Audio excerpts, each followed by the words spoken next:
destroyed in World War II, rebuilt, now is sentro ng turismo sa Intramuros.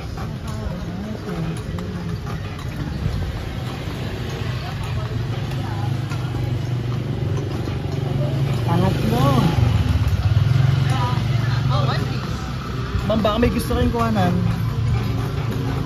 White building in the right side. Before is Ateneo de Manila. Oh, okay. Ateneo de Manila, one of the oldest school during the Spaniard. Para maniwag tayong parang kalembang. Next building before in 1939, Adamson University. Oh yeah, meron ako nag-aral.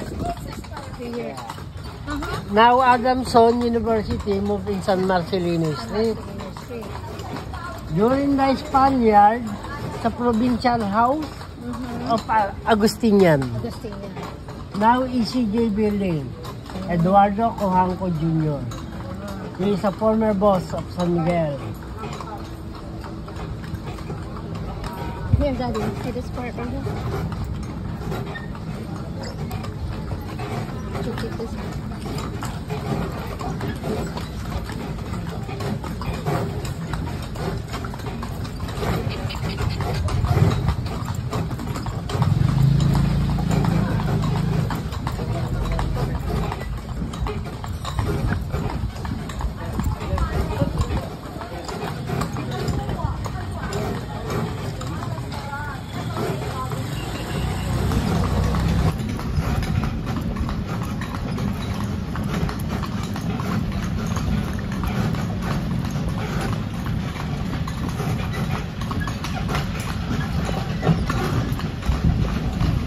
Ilang taon po pinatagal ng bahay?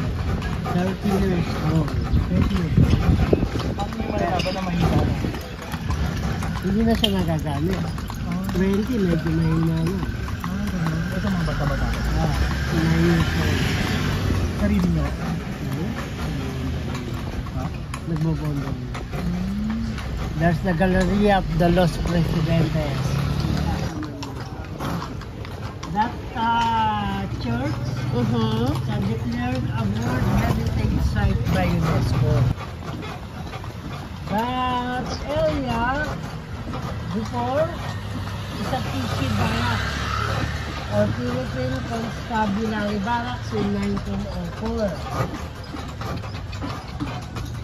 Next building, the government office, Department of Labor and Welfare.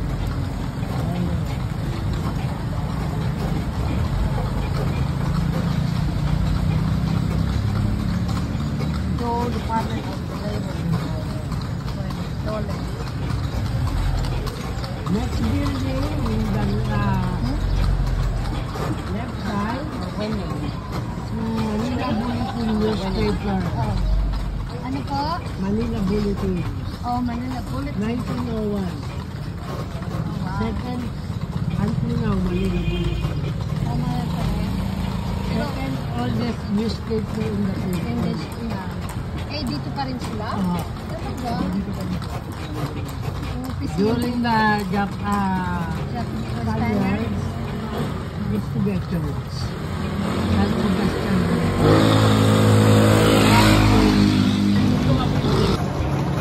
Ayun o, dalawa na lang ang bukas. Dalawa nila? Manila Cathedral. At yung kauna-unahang public school sa Pilipinas. Wow. Ayan building na yan, ginawa ng Bansang Amerika sa Pilipinas para sa pag-aaral ng mga You gotta have to have 5.0. And then, the right side, building is the original site sa Juan Medyo Hospital, now in Pasay City. Puerta del Parian, before is Chinatown.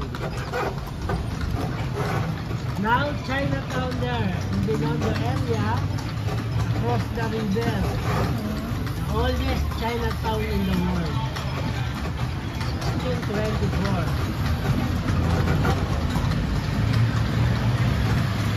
Baka hindi ko mag-picture. Meron McDo, Starbucks.